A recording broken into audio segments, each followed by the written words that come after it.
ராமலிங்காவயம்.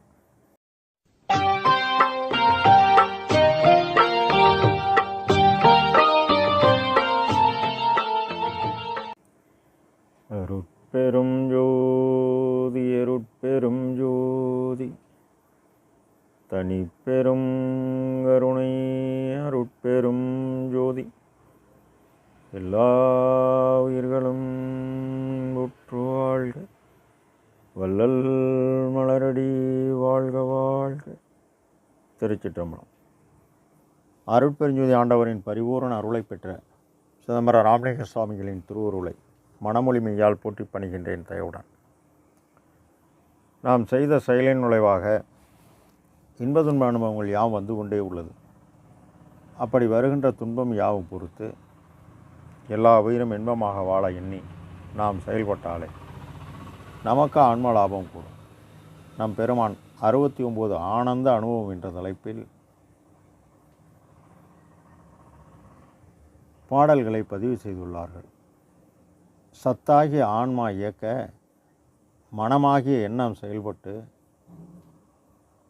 அந்த செயல்பாட்டினால் ஆற்றல் பெற்று அந்த ஆற்றல் ஆன்ம அறிவுடன் கலந்து ஆன்ம அறிவு உலகறிவு கடந்து அருளறிவு ஆகி நின்று ஆண்டவரிடத்த அன்பும் உயிர்கள்வாழ் தயவும் மட்டுமே கொண்டு எந்தவித பிரதிபலன் எதிர்பாராது பாடுபட கடவுளின் அருள் ஒளி கலந்தால் ஏற்பட்ட பேரின்ப வாழ்வாகிய மரணமில்லா பெருவாழ்வின் இறை அக அனுபவம்தான் ஆனந்த அனுபவம். முதல் பாடலில் கள்ளத்தை எல்லாம் கடக்க விட்டேன், நின் அருளாம் வெள்ளத்தை எல்லாம் மிக உண்டேன். கள்ளத்தை எல்லாம் கடக்க விட்டேன், நின் அருளாம் வெள்ளத்தை எல்லாம் மிக உண்டேன். உள்ளத்தை காணாத காட்சியெல்லாம் காண்கின்றேன். ஓங்குமன்ற வானவா நினக்கு அடிமை என இப்பாடலை பதிவு செய்கின்றார்கள் நம் ஐயா. கள்ளம் என்பது வஞ்சகம், பொய், களவு, குற்றம், வெறுப்பு, இந்த உடம்பாகிய புண்ணில் உள்ள அழுக்குவைகளெல்லாம் இறைவனால் பெருமான் வருவிக்கவுற்று இவ்வுலகத்தில் மனித தேகத்தை பெற்றுக்கொண்டவர்கள் காலம் உள்ளபோதே அறிந்து அடையத்தக்க ஆன்மலாபம் பெற வேண்டும் என்பதே நம் பெருமானின் விருப்பம். நம் பெருமான் உடற்பிணி அனைத்தையும் உயிர்ப்பிணி அனைத்தையும் அடர்பர தவிர்த்த அருட்சிவ மருந்தே என்பார். காற்றால் ஏற்படும் துன்பம் வாதம், உஷ்ணத்தால் ஏற்படும் துன்பம் பித்தம், குளிர்ச்சியால் ஏற்படும் துன்பம் சளி அல்லது சிலேட்மம், உயிரை பற்றிய பிணி காமம், கோபம், மோகம், லோபம், மதம், மாச்சரியம். இதனை அகவலில் அவ்வியம் ஆதிவோர் ஆறும் தவிர்த்தவே அவ்வியல் வலுத்தும் அருட்பெருஞ்சோதி என்பார். கள்ளத்திற்கு முதற் காரணம் அறிவு கருவி 5 என ஞானியர்கள் கூறுவதற்கு முக்கிய காரணம் அறிவு கருவியில் முதன்மையானது கண். கண் தூய்மையானால் மனம் தூய்மையாகும். மனம் தூய்மையானால் வாக்கு தூய்மையாகும். வாக்கு தூய்மையானால் செயல் தூய்மையாகும். செயல் தூய்மையானால் ஒழுக்கம் தானே வரும். நல்லொழுக்கம் கூட கூட தீய ஒழுக்கம் தானே செயலிழக்கம். அதனால்தான் திருவள்ளுவர் தேவர் ஐந்தவித்தான் ஆற்றல் அகல் விசும்பின் புலார் கோமான் இந்திரனேனே சாலும் கரி என்றார்.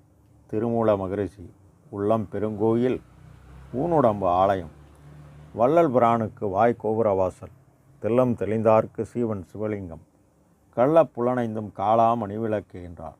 மாணிக்க வாசகர் கள்ள புலக்குரம்பை கட்டளிக்க வல்லானே என்றார். நம் ஐயா இதுவரை கண்ணால் கண்டது யாவும் நித்தியமானதை காணவில்லை, அனித்தியமானதை தான் கண்டோம். நித்தியம் அழியாது, அனித்தியம் அழியும். இதுவரை எவ்வளவோ கேட்டுள்ளோம், பழுதானது. ஆன்மறிவு வளரக்கூடிய எதையும் கேட்கவில்லை, மற்ற எல்லாவற்றையும் கேட்டு உள்ளோம். இதுவரை எவ்வளவோ படித்துள்ளோம், உலகறிவு சார்ந்து பொருள் தேடி வசதியாகிய பொய்வாழ்வு வாழ படித்துள்ளோம். இதில் கல்வியின் பயன் அறிவு, அறிவின் பயன் ஒழுக்கம், ஒழுக்கத்தின் பயன் அன்பு, அன்பின் பயன் அருள் என கற்று செயல்பட்டு உலகறிவு கடந்து அருளறிவு பெறவில்லை எனவும், எவ்வளவோ இன்பம் அடைந்துள்ளோம், ஏதாவது பேரின்ப வாழ்வுக்கு உதவக்கூடிய இன்பமா என்றால் இல்லை. உண்டதெல்லாம் மலமே, எவ்வளவோ சாப்பிட்டு உள்ளோம், உடம்பை வளர்க்கக்கூடிய புழுக்காத வஸ்துவை உண்டு உடம்பை புண்போல பாதுகாத்தாமா என்றால் இல்லை. உட்கொண்டதெல்லாம் குறையே. அருளை பெற்றால் நிறை என 4802 பாடலில் தெளிவாக பதிவு செய்கிறார்.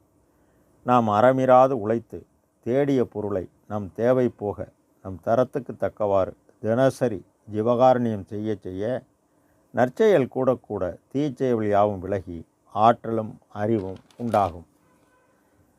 ஜீவகாருண்யம் செயல் நாம் செய்ததால் நமக்கு ஆற்றல் கூடி, இந்த ஆற்றல் பரோபகாரத்தால் பெற்றதால் கடவுளின் உபகார சக்தி துணை புரிய ஆற்றலுடன் ஆன்ம அறிவுடன் கூடி, ஆன்ம அறிவு கடவுளின் தயவு பேராற்றலாகி அருள் ஒளி கூடினதால் நம் ஐயாவுக்கு தன்னையே எனக்கு தந்தருள் ஒளியால் என்னை வேதித்த என் தனி அன்பே என்பார். நம் ஐயா வேதியியல் மாற்றம் பெற்று மடலலாம் மூளை மலர்ந்திட அமுதம் உடலலாம் ஊற்றெடுத்து நிரம்பிட என்கின்றார். ஊற்றெடுத்து நிரம்பியவுடன் அருள் ஒளி அடைந்தனை, அருள் அமுது உண்டனை, அருள்மதி வாழ்க வேண்ட அருளியே சிவமே என்கின்றார். அகவலில் நின் அருளாம். அருள் என்பது கடவுள் தயவு, ஜீவகாரண்யம் என்பது ஜீவர்கள் தயவு. சிறிய தயவு கொண்டு பெரிய தயவை பெறுதல். வெள்ளம் என்றால் நீர், தயவு அருள் அமுதம் உண்டேன். இயற்கை உண்மை கடவுள் வழங்குவது.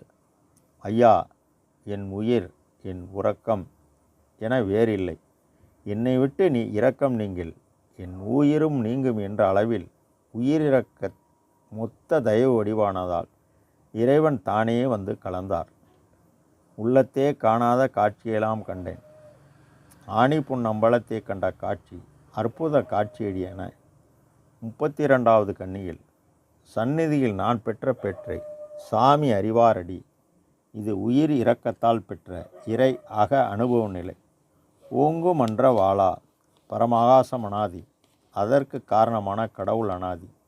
அருட்பெருவழியில் திருநடம் புரிபவர், உனக்கு அடிமையாக நான் வாய்த்தது என்ன புண்ணியம் செய்தனோ என வியக்கிறார் நம் பெருமான். ராமலிங்க ஆபயம், திருச்சிற்றம்பலம்.